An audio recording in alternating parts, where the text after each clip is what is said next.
दोस्तों, आप सुन रहे हैं खास पेशकश। उम्मीद है आपको ये पसंद आएगी। नमस्कार, आप देख रहे हैं यूट्यूब चैनल अक्कू 512। भूमिका। अडोल्फ हिटलर 12 वर्ष तक जर्मनी का शासक रहा। उसके शासनकाल की परिणति द्वितीय विश्व युद्ध में हुई, जिसमें लाखों लोग मारे गए। यही कारण है कि आज तक के इतिहास में उसकी गणना सबसे घृणित दुष्ट व्यक्तियों में की जाती है। उसे शुरू से ही कला में बहुत दिलचस्पी थी और वो एक वास्तुकार बनने के ख्वाब देखा करता था।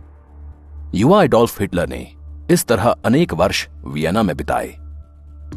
16 साल की उम्र में स्कूल छोड़ने के बाद उसने स्थानीय लोगों और पर्यटकों को चित्रित पोस्ट कार्ड बेचकर अपना गुजारा किया। अपनी आकांक्षाओं को पूरा करने में उसे अपने पिता से कोई मदद नहीं मिली और जब उसके पास पैसे नहीं रहे, उसने बेघर लोगों की तरह रहना शुरू कर दिया।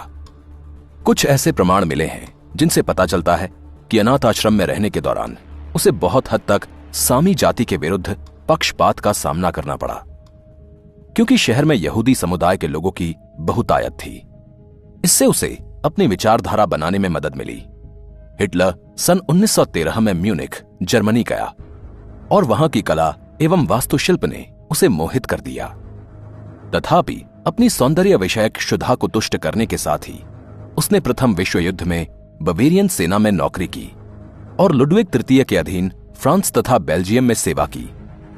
दुश्मन की गोलाबारी में घायल होने पर उसे एक बैज प्रदान किया गया। एक जर्मन देशभक्त होने के बावजूद हिटलर को कोई सरकारी पद नहीं मिल सका, क्योंकि उसके पास वहां की पूर्ण नागरिकता नहीं थी। प्रथम विश्व युद्ध के बाद भी वो सेना में ही रहा और तरक्की करते हुए उसने पुलिस जासूस का दर्जा हासिल कर लिया, जहां उसे प्रचार एवं राष्ट्रीय सोच की एक योजना के अंतर्गत छोटे छोटे राजनीतिक गुटों को यह समझाने का काम सौंपा गया कि जर्मनी को यहूदियों के कारण लड़ाई का मुंह देखना पड़ा। शनह शनह एडोल्फ हिटलर एक अच्छा वक्ता बन गया। उसका भाषण सुनने के बाद लोग पागलों की तरह उसका पीछा करने लगे और वो जो कुछ कहता उस पर विश्वास कर लेते। हिटलर कुछ ही समय बाद नवनामित national socialist German workers party का नेता बन गया और साम्यवाद, पूंजीवाद तथा यहूदियों जैसे वर्गों के खिलाफ उसके भाषणों को हर स्तर पर राष्ट्रीय समर्थन प्राप्त हुआ।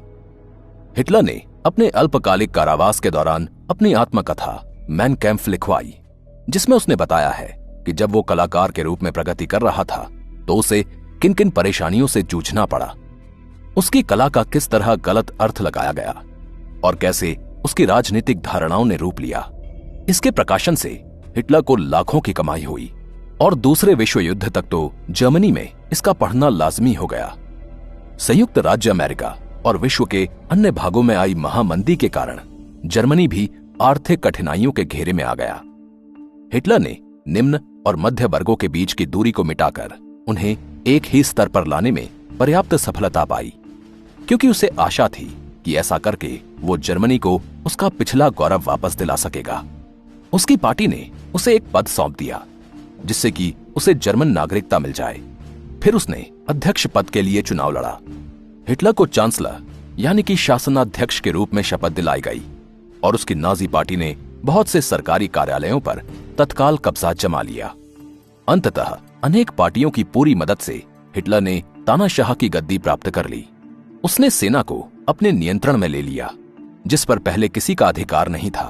हिटलर ने जर्मनी की आधारभूत सुविधाओं में सुधार किया और विभिन्न वर्गों के रहन सहन के स्तर को बेहतर बनाया।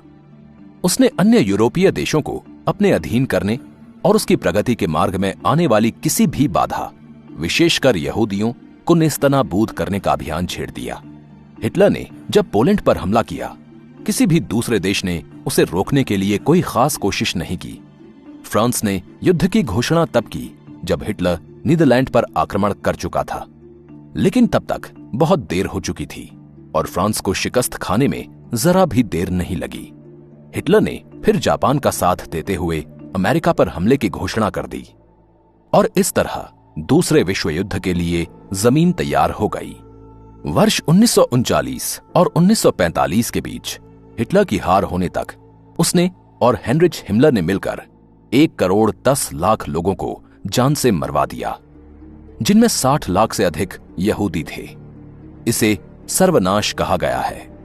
रूस, ब्रिटेन और अमेरिका के म्यूनिख पर कब्जा कर लेने पर ही युद्ध समाप्त हुआ। जब विजयी फौज के सिपाही हिटलर के बंकर से कुछ 100 मीटर के फासले पर थे, हिटलर ने अपनी नई पत्नी ईवा ब्रॉन और अपने पालतू कुत्ते ब्लांडी सहित खुद को मार डाला।